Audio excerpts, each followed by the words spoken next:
Hello, everyone. My name is Ann Ballantyne from Rogers Behavioral Health, and we are so glad that you've joined us today for this Facebook Live Q&A. So the holiday season is upon us, and let's face it, it can be a little stressful, lots of unknown situations, stressful feelings and circumstances, especially with extra challenges from the pandemic. So that's why today we are focusing on the practice of mindfulness and its many benefits in our broadcast. We are delighted to have Rogers Dr. Heather Jones with us. We're going to talk about what mindfulness is and how easy it is to incorporate it into our daily lives. We're even going to share in some mindfulness practice today with a few exercises. So welcome, Dr. Jones, and a reminder that if you have questions throughout this broadcast, use comment and put your questions there, and we will do our best to answer them later. So Dr. Jones, thanks for being here. Thank you so much for having me. I'm excited to talk about a strategy that can contribute to all of our quality of life and well-being, especially during this time. Sure, anybody can use this, whether you have mental health challenges or not, and of course we all do. So we'll get to some very practical advice. But let's start with just an overview. What is mindfulness? Just help us understand it. Sure. Mindfulness is an awareness, the technical definition, I guess. Mindfulness is awareness that emerges through paying attention on purpose in the present moment and non-judgmentally to the way things are. So what does that actually mean? Mm-hmm. In other words, it's intentionally shifting our focus and maintaining our attention. So for example, if I'm at work and I'm worried about how many loads of laundry I need to do when I get home, and I'm wondering when I'm going to fit that in with it, making dinner and doing other things, in that moment, I'm not being mindful because I may miss out on the opportunity to truly engage with a colleague that I might have the privilege of talking to and engaging with. And so shifting my attention back to what I am doing in that moment is really the underlying principle and what mindfulness is.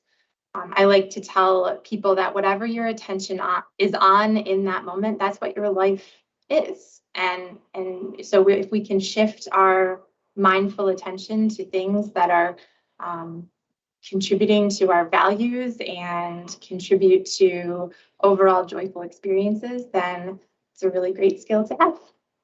Absolutely, but it's not easy. It sounds kind of simple. It takes discipline, doesn't it? It does, absolutely. It is.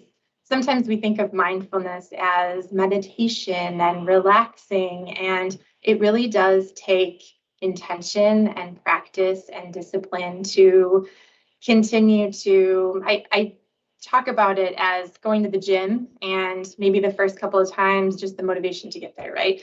But the first couple of times doing those curls, it might be hard, it might be challenging. You might not feel very motivated to do it because it's challenging and it's difficult, and it's easier to say, I don't have time, I can't, I don't like how it feels. Mm-hmm. And it really truly is one of those practices that the more you do it, it becomes reinforcing and you become better at it. And that's probably because there are just so many benefits. Can you kind of review some of the good parts of doing this practice? Sure, absolutely. There is a lot of research surrounding the benefits of mindfulness, increased emotion regulation. And what I mean by that is people feeling as if they have more control over their emotions than their emotions have over them. Decreased reactivity. So kind of dealing if there's something that happens, we're less impulsive, less reactive, more cognitive flexibility, decreased risk of depression, anxiety. Mindfulness actually correlates with relationship satisfaction, which makes a lot of sense. If you think about I'm less reactive, I'm more contemplative about my own emotional reactions to things, that probably means that you and I can engage in a more mindful relationship and improve the ways that we interact with each other. There are many physiological health benefits to mindfulness as well, including even improved immune function. So as we're heading into the cold and flu season, mindfulness actually contributes to overall physiological health as well. Wow, it sounds like a lot of reasons to keep this Um, conversation going and for our Facebook viewers to listen. I'm just curious with that, you talked about that emotional regulation. Some people think of mindfulness as going off and, listening to the babbling brook and that kind of thing, but this is someone says something that makes you angry or irritates you, maybe noticing, mhm. "Hmm, I'm kind of irritated by that comment," instead of lashing back out.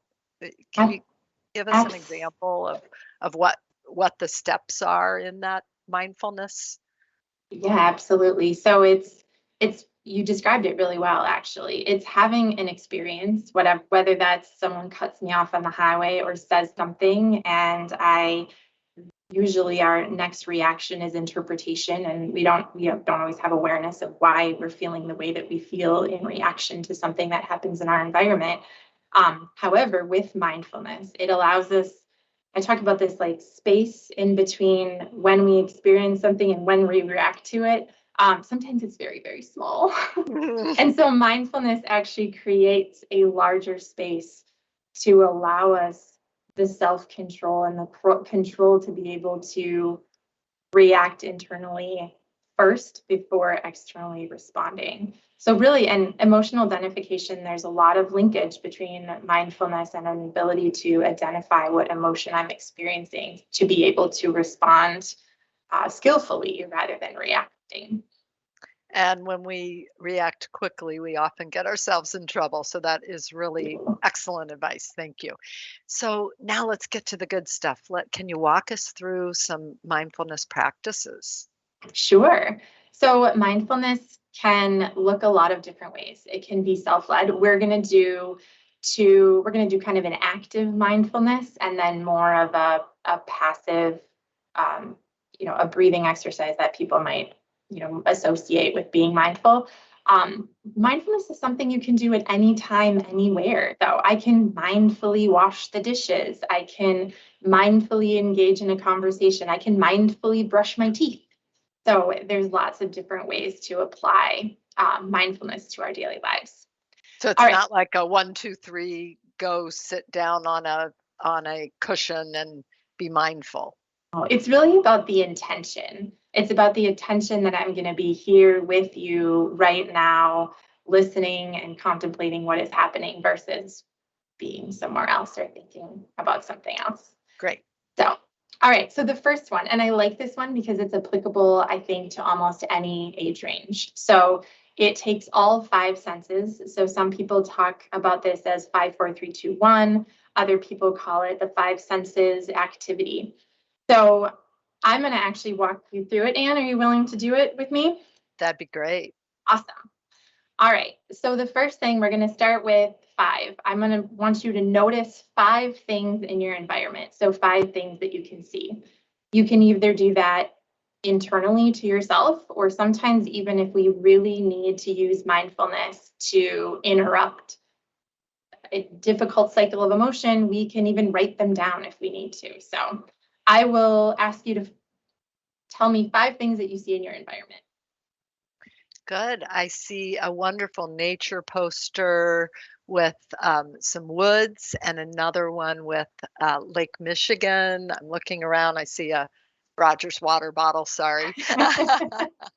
And my half eaten lunch, some extra apples, celery, carrots, and my cell phone. Perfect. Now we're going to go to four. Four things that you can feel. So this can be anything around you, on you, things that I'll cheat and give you one. I can feel my earbuds having pressure in my ears, could be an example. Sure. Good. I can also feel my little headset here.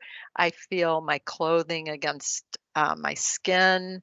I feel my mouse in my hand and the water that I'm going to take a sip from. Can you feel water? Yeah, absolutely. And I Great, probably need one more, my glasses. great. All right. Three things that you can hear. So this might be more challenging. I don't know what the No, it's ears okay. sound, but so three things that you can hear right now.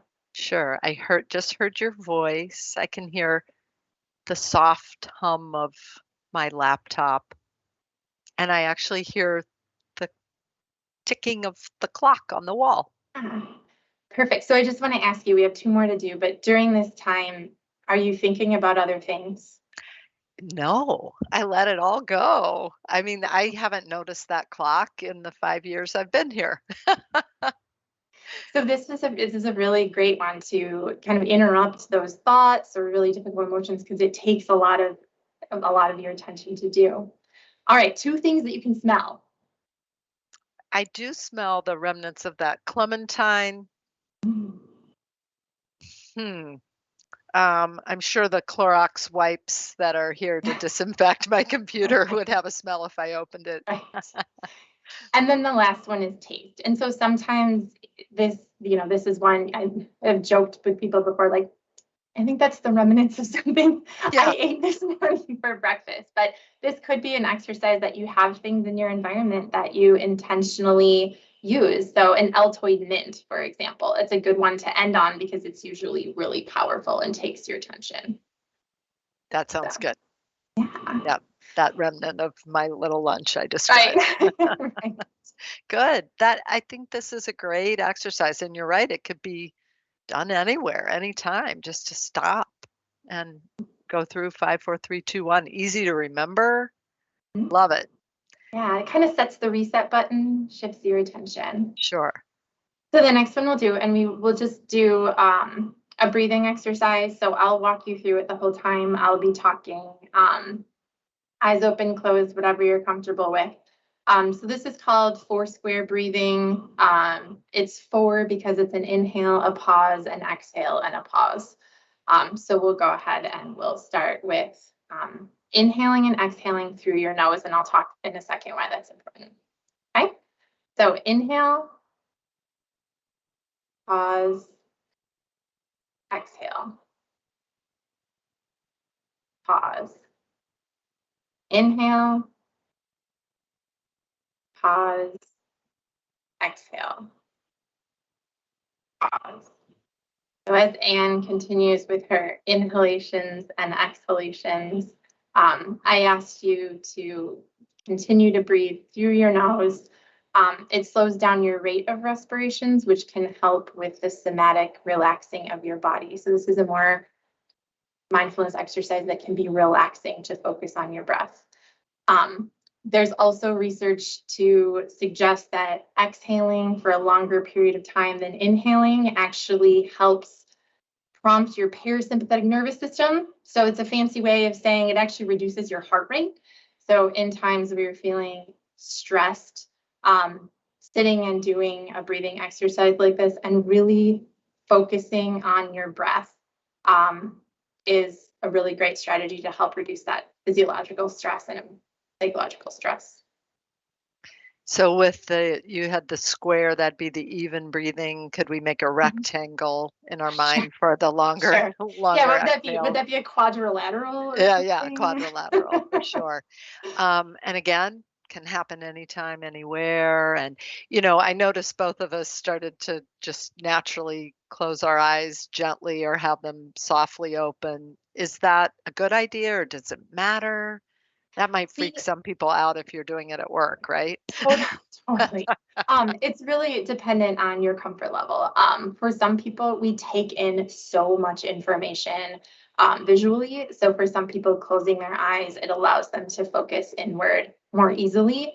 For other people, that's not a safe behavior and not something that they feel comfortable for doing. So it's going to mitigate the effects of doing this. So leaving your eyes open. Typically, we would ask someone to, and you know this as a yoga instructor, uh, pick a focal point. What do you Mhm. call it? Is there a term for it? But pick a focal point and just focus Drishti. on that. Is it? Your There you go. I gaze, knew put you your would know. gaze Yes. on a focal point. Yeah. Sure. No, that's a good idea, and it could be just something simple, but, so any other those are 2 really easy, good exercises to take anywhere, and you mentioned earlier just noticing, "I am washing dishes, the water feels warm and soapy how does it feel against my skin?" And all of a sudden, you're really immersed in dirty dishes. No, Yeah. in that mindfulness. Exactly. Um, so that's how we can just incorporate it. But are there other tips you might have for making sure we don't forget to do it? Guilty multitasker here. So Mhm. while I love all this, it doesn't come naturally to me. I need Yeah. constant reminders. So what do you recommend? I think when we were talking about that space that this creates physiologically, psychologically for us, I think it's the same thing, creating space in our lives. And it doesn't have to be an hour, right? It can be, I'm going to commit to 10 minutes every day. If you have an Apple Watch, right? There's a Mhm. little breathing exercise that you can do on there. And so committing to doing that maybe every night before going to bed, or some people combine doing some mindfulness with some gratitude exercises. So taking the Mm. opportunity to sit and contemplate the things that you're grateful for and writing those down and really be enveloped in that exercise. It can be walking, right? Mindful walking and leaving your cell phone in your office, leaving your cell phone at home, and just taking a walk outside. So I think picking and setting reasonable goals is always the way that we're more successful at incorporating new behavior. Why is this particularly important for people who are going through mental health recovery, Wow, treatment this of is some kind? Mhm. absolutely. So that connection that we talked about between our emotions and our thoughts and our behaviors, typically it is people with, well, we all at times, as you mentioned, when we become stressed, our vulnerability factors increase, we become more victim to the intensity of our emotions, more victim to the stresses in our lives that exacerbate our depression, our anxiety, and other things, our addiction maybe. And so this really offers an opportunity to put more space between that emotional reaction and what we're going to do when we feel that level of intense emotion. So that it really, when I mentioned earlier about this is going to give you control, it doesn't feel like it because it's hard. It's a hard Yes. thing to practice. It's a hard behavior to get into, but if you had control and felt you like you had more control of your emotions, usually everyone can buy into that. And really learning to be mindful and reflective on what your experience is, the emotion that follows, and then being able to choose a behavior versus feeling like you're on a runaway freight train is Mm. why we've incorporated mindfulness into all of our programs here. Oh, that's great. I'm going to take a look at a few questions from Sure. our audience, and thank you for participating. A reminder that you can add questions in the comments at any point. How do you recommend recognizing an unwanted behavior before its onset, like anxiety? Mm. You're not feeling anxious yet. So how do you notice that you're maybe right on the edge of that? Yeah, that's a great question. We actually talk about helping people identify prompting events or scenarios to be mindful of in their Mm, environment. And really, anxiousness is an emotion, right? And so it isn't about, especially with anxiety, it's not about avoiding being anxious. It is about ensuring that you recognize you feel anxious and then responding in a more mindful or responding in a way that won't give your anxiety more power.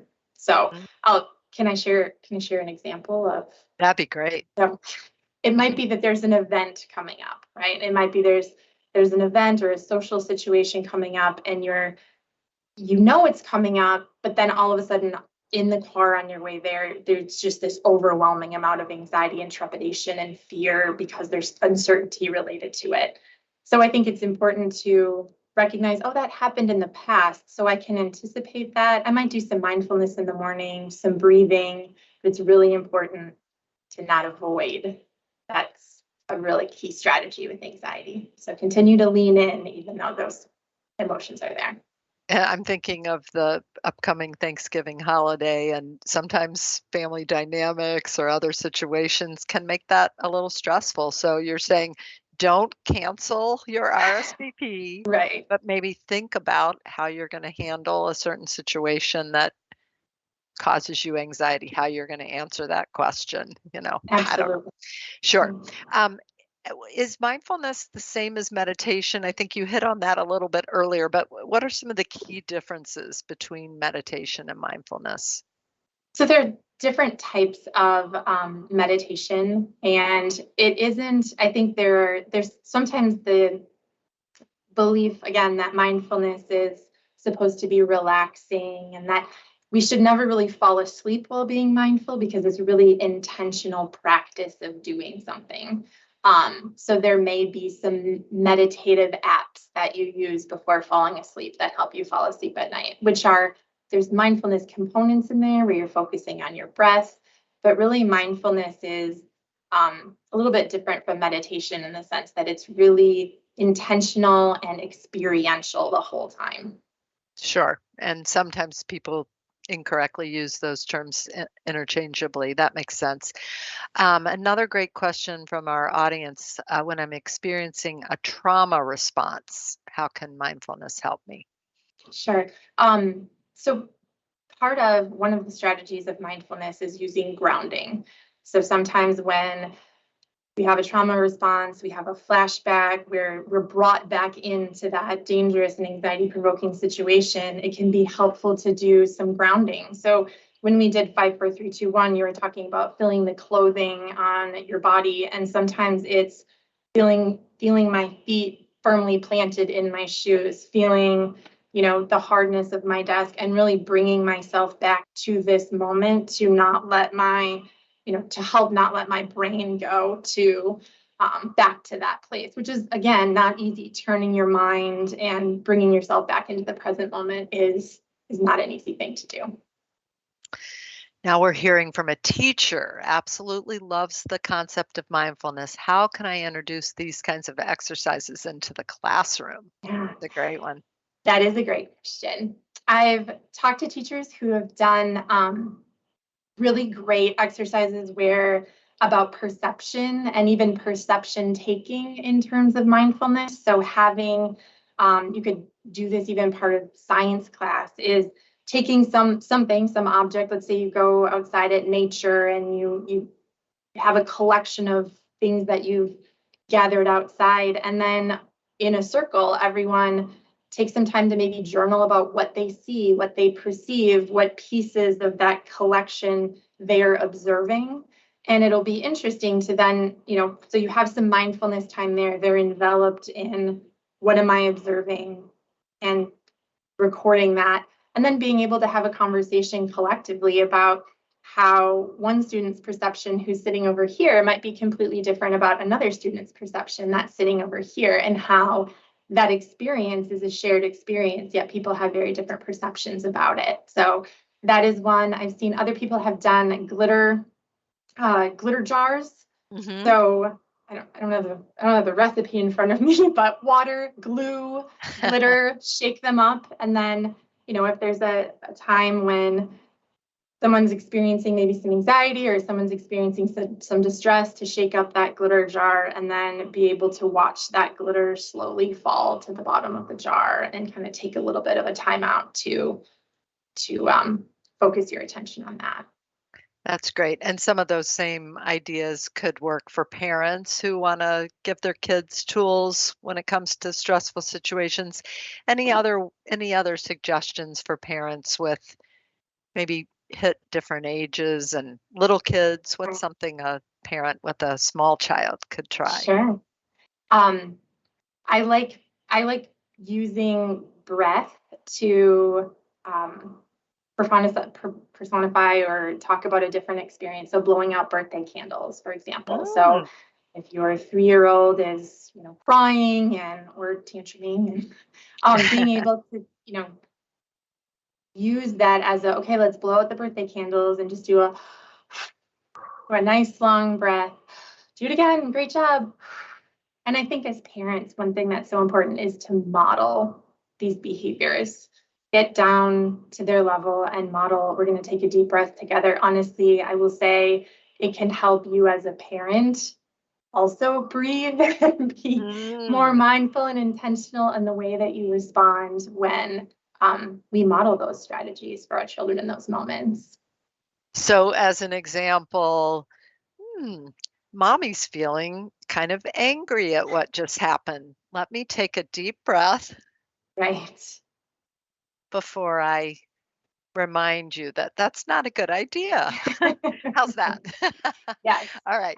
So absolutely. let's move up to a little an older child, Sure. maybe someone in middle school or high school. We're not going to talk about blowing out birthday cake. Yeah, right. What we just described, I think, is really relevant there too.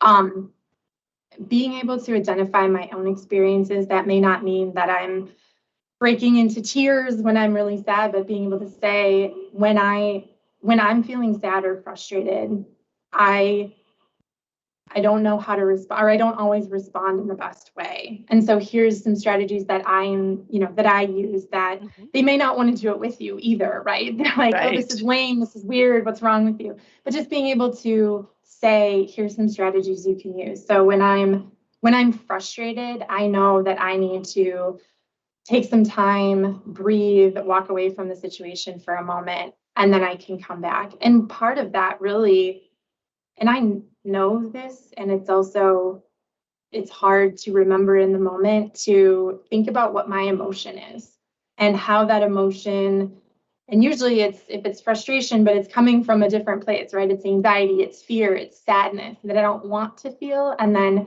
being able to help them know that those emotions are just fine to feel, and that they can, as soon as they can identify what they are, there's actually research that suggests once you can name emotion, it actually reduces the intensity of it. So to help them um, Mm, proceed more mindfully and effectively forward. that's great. And sometimes our kids can inform us. I know one of my holiday gifts in the last couple of years was a mindfulness on the go book from my adult son. And Nice. don't you love it? He's like, Mom, you Mhm. need a little mindfulness, I think. But that's Yes. okay. And I remember some great techniques talking about trying to do something with your opposite hand. If you're right handed, do everything with your left hand because you're just going to notice everything a little Mhm. bit more in the steps that you take. And you might notice that it's challenging or frustrating. So Mhm. that was a good one. That was chapter one. Anyway, here's another good audience question. I have a client who thinks about death often and it creates short spurts of anxiety. Well, that would. Sure. Would mindfulness be helpful in these circumstances? Sure. I think mindfulness in the same way that it um, can interrupt our sort of emotional response to something, it is certainly helpful for shifting our thought pattern. I think one thing to understand about thinking about death is whether or not it is an ego dystonic thought, like is it a suicidal thought, or is it a maybe an OCD thought or an anxious thought, and then we might deal with those a little bit differently. I think as a clinician, I would first want to know that before I would recommend, are we trying to avoid having this thought, or is that something that we might need to incorporate some exposure in order to address? Okay. A Certainly, little more complicated. Hmm. yeah, certainly for something like suicidal ideation, though, we know that rumination is unhelpful, and we often use mindfulness to address ruminative thoughts. So that would definitely be a good mindfulness to be a good strategy to redirect those ruminations. Great. Another really nice question, especially as we're coming into the holidays, and that is applying some of these concepts to eating or asking you how they apply. Someone said they might open a whole bag of cookies from Costco and all of a sudden they're gone because they didn't really think as they're eating. So, what Yeah. advice do you have? Well, first of all, it's really hard not to open anything from Costco and not love Not it. eat the whole thing, First of right? all, Right. right. Let's Um, just be real. Right. Absolutely the same rules apply when eating. And I am guilty, right? Sometimes eating just becomes a tax that we're trying to get through in order to get on to the next thing. The holidays are coming up. The options for eating are, endless between now and the end of the holiday season. So I think it is being being intentional, maybe even having a plan moving forward on what your relationship with food is going to look like in those contexts, and being aware, I think, of what the food and what those eating patterns are doing. So is it that I hang out in the kitchen because the rest of the family is somewhere else, so I'm going to stay in that? Am I avoiding by staying there? Is it, and I think understanding what those different contingencies are is important. And that is something we can practice between now and then. So mindful eating. Do you, are you paying attention to the bites that you're taking? How long do you spend at the dinner table? Or is it just a means to an end to get on to the next thing? Mm-hmm. So it's definitely something to practice. Maybe even being aware that you need some crunchy food and stress eating and getting celery instead of right. that bag. Sure. So anyway, there are so many resources out there. Any suggestions on where to send people who are looking for more great exercises in addition to your 5, 4, 3, 2, 1 and box breathing? Sure. We have resources on our website at Rogers about mindfulness. We have some resources there. Honestly, there are a lot of resources, even just Googling mindfulness exercises. There are a lot of educators across the country that have developed some really great resources and ideas, and just to, I think, search through some of those. There's been a lot of attention surrounding mindfulness, and so there's some great resources out there. YouTube is another great resource. There's Cosmic Kids Yoga. If you haven't done that, that's really great and fun, and for our younger kids. And so there's some great resources out there. Good. You mentioned yoga too, and we talked about the difference between mindfulness and meditation. How about yoga? Does it have aspects of mindfulness, or is it completely different? Oh, absolutely. I mean, when I'm trying to hold a pose or balancing, I need to be paying attention to my body. And it's when I'm distracted or thinking about something else, or even when I lose, can you remind me again? It's drishta, right? That point. Oh, drishti.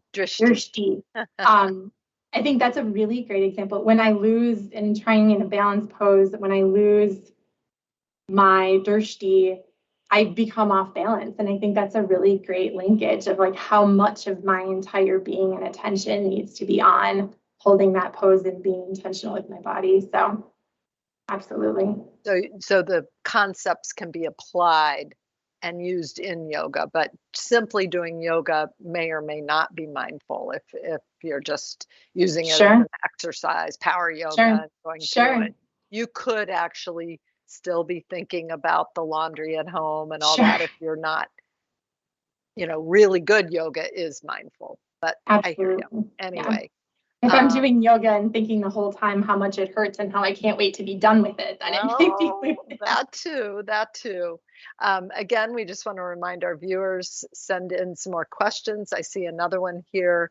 With ADHD, often these sorts of exercises fall out of sight, out of mind. Any recommendations on how to bring these or other mindfulness exercises into sight so they get used?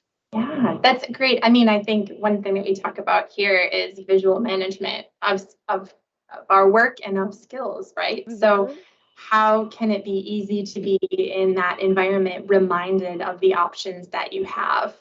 So I think there's visuals of the 5, 4, 3, 2, 1 or the 5 senses exercise, putting that on the refrigerator, putting it up in the classroom, maybe even on a student's desk, or they could, wear a bracelet to be like, hey, so remember, like every time, you have this reminder on your wrist that if you're in a situation where you're feeling out of control, stop and do some 5, 4, 3, 2, 1, or take 10 deep breaths. That's great. Can I share my tips? I have Yes, a couple. please. Yeah. Well, years ago, I did finally notice that I kind of hold my breath when I'm tense, and often when I'm working, I really don't breathe. That's terrible. Obviously, Yeah. I, I don't not breathe Totally. at all. But anyway, so I stuck a post-it on my computer that just said "breathe" in all capital letters, and people have actually given me gifts over the years of things that say "breathe" Mhm. to remind me to breathe. So that's that visual management. And then another one would be just to actually put a reminder on your calendar so that it comes Yeah. up. You mentioned a watch, but it'd be the Yeah. same idea. So it Yeah. hits you in the face. So a couple And of I think tips. I think another one where like that might be a situation with someone with ADHD that the the sitting down, focusing on your breath is not going to be the most effective strategy. We've done another one before where we find something to balance. So a quarter and just sitting and practicing balancing a quarter on its side and Ah, just throwing yourself into participating in that activity. And there might be some frustration, some irritation that comes with that, but just focusing on this is your task and spending some time doing something like that.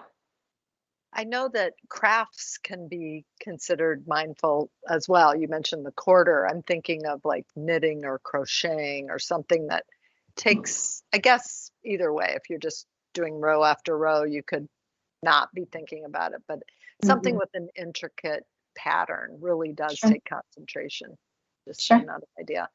sure. So just going back, what's one simple line to define mindfulness that people can take away if they Mm. were going to tell their kids why mindfulness is important? What's a good description? I would come back to what I said earlier is that whatever you are focusing on is your life in that moment. So what do you want? What do you want your life to be? And do you want the control that you have over that shift is to being mindful. So, and not to forget that this is you wanted 2 words and I'm giving you 30 words. This is That's good. That's right. good. This is intentional. It can be hard, but the reward that we get from having more control in our lives is what makes it all worth it. And do you hear from people you've helped with this, whether they be clients, patients, or just friends, what kind of results they're getting? Yeah, I have. It's great to hear people be able to identify situations and circumstances before where they would have responded less effectively, but they took a pause. And it is great to hear people understand the connection between the things that happen in their environment and their emotional reactions. And even just that awareness allows them to proceed more skillfully. In my own life, personally, I think it has had an incredible impact being able to understand my emotional reactions during times of stress or during times of change that I can proceed more skillfully. That's right. Working in behavioral health and having a Sure, family, balancing all that, it's a piece of cake, right? sure, piece of cake. I just remembered one other tip I've heard over the years for a visual cue, and that would be something, a ring or a bracelet, a special Mm. little word. Some may even like a tattoo, not that I'm necessarily Yeah. recommending that, but something to tie on Yeah. that's right there all the time. Have you seen something like that be effective? I've done something like that actually. Ah, So it's tell us I more. think it is, and you might know this, is it My Intent?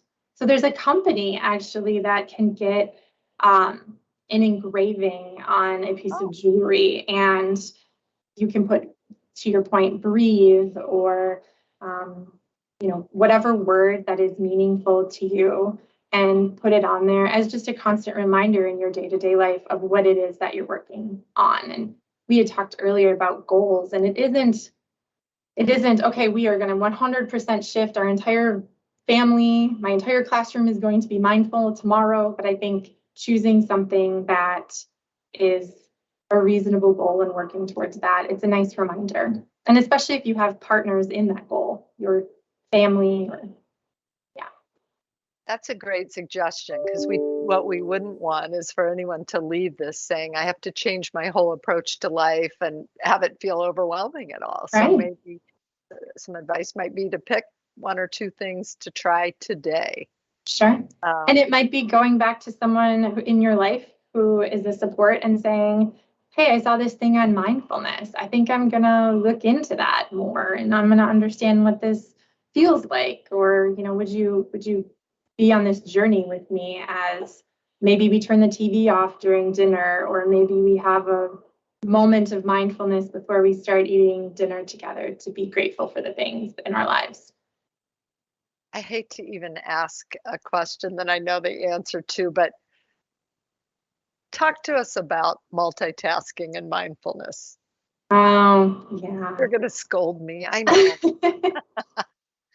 So it feels so good in the moment, right? That I can do multiple things at one time. And really, our brains are not designed to work that way. So we think that we're multitasking, but really what we're doing is a lot of little things really ineffectively. Mm. And what happens is it leaves us feeling exhausted, overwhelmed. We might not even know why we feel overwhelmed, but it's because I've been reading this email while being on this Teams meeting, while also texting my friend to coordinate a ride later. And really, that would be one, I think, takeaway too, of trying to do in your life one thing at a time. There are a lot of emails, a perfect example. The coaching that executives get is actually to carve out time for email, so you're not feeling like you're doing it all day long. And that might be one strategy that, whether you get the support from your organization, but one strategy that you could try, so it isn't a feeling of you're constantly on shifting from one thing to the next. That sounds good. Talk to us about muscle relaxation. Could that be a form of mindfulness? Yeah, absolutely. So we do progressive muscle relaxation, and absolutely, it is tensing and releasing muscles one body part at a time, and usually, not always, but is paired with breathing.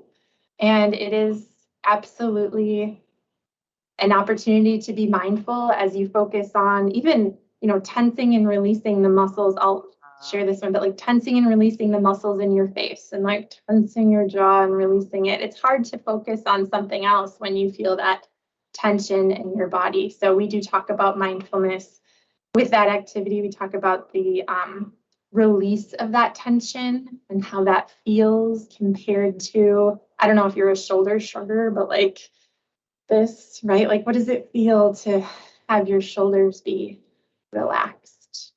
And noticing that, and noticing how much better it feels. So that's another takeaway tip for our viewers here. We have the 5, 4, 3, 2, 1, the deep breathing, but maybe a progressive muscle relaxation where you're noticing, really engaging every muscle and then relaxing. Good. Another good one is, or another question coming in, and I'm thinking about this too. If you're really intentional and mindful with the person you're interacting with, that has to be beneficial for relationships, doesn't it? You're really listening.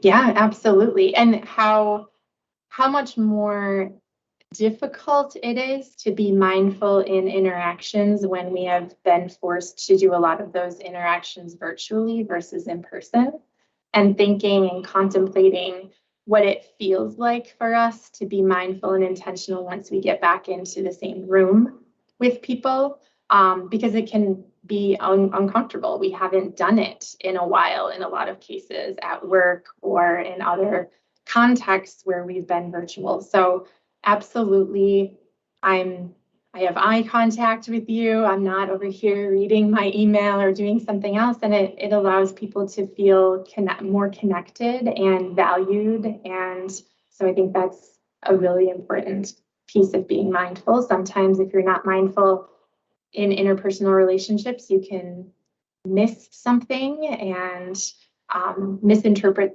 what the context or maybe the emotion that something was said. So that mindfulness in relationships is really important.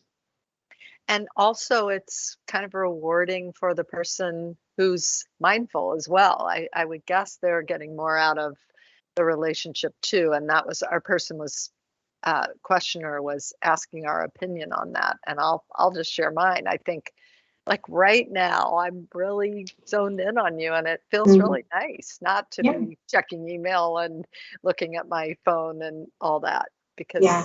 I am guilty of that many times. Ask my Yeah. husband.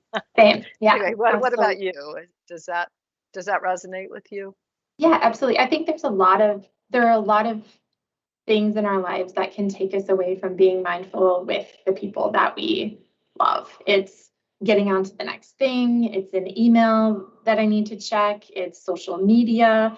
So putting those things aside and being in a space with another human that you love can Sure. be very rewarding to have that connection. Absolutely.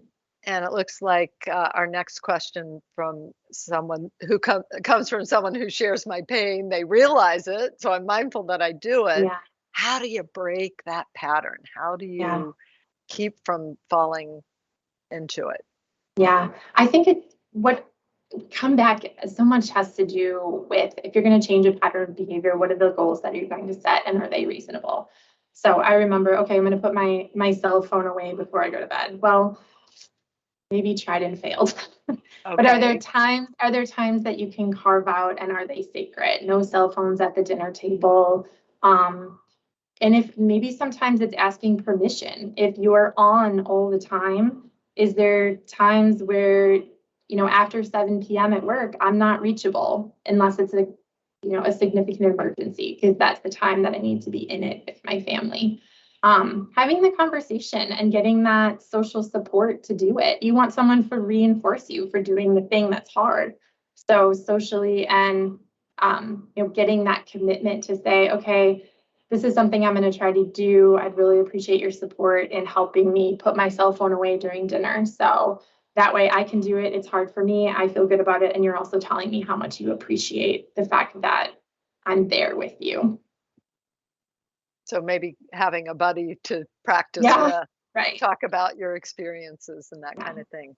So what else comes to mind? You've just been this fountain of ideas and experiences. We really appreciate your expertise. And I don't think we mentioned you're a PhD psychologist, and I did say you're someone who balances a lot with a demanding career and family and that kind of thing. What other advice can we take away from you? I think to have some grace with yourself, and understand that whatever you're going to embark on now or in the future that is going to change or improve your quality of life, that um, change is not a straight line, and that sometimes it's a path backwards and then forwards again. So to set some reasonable goals and expectation for yourself, to get that social support of people cheering you on in your life, and to continue to work for it. And that's, I think, what we all need in our lives and what will help us be successful with adopting something that we might not do right now. Thank you so much for all the tools you've shared. As we come to an end, I just want to remind you we do have a few resources available at Rogers B as in boy, H as in Harry.org/resources. So you'll find some of the mindfulness exercises there. And again, many other opportunities on the web, but would love to have you visit us there. And also, if we didn't get to your question or you have another question, just direct message us at Rogers on Facebook. And then for more information on the mental health and addiction treatment that Rogers provides, you can go to our website, rogersbh.org. So we really hope that you have wonderful holidays and stay well and take a moment to breathe and count and be mindful. Thanks again.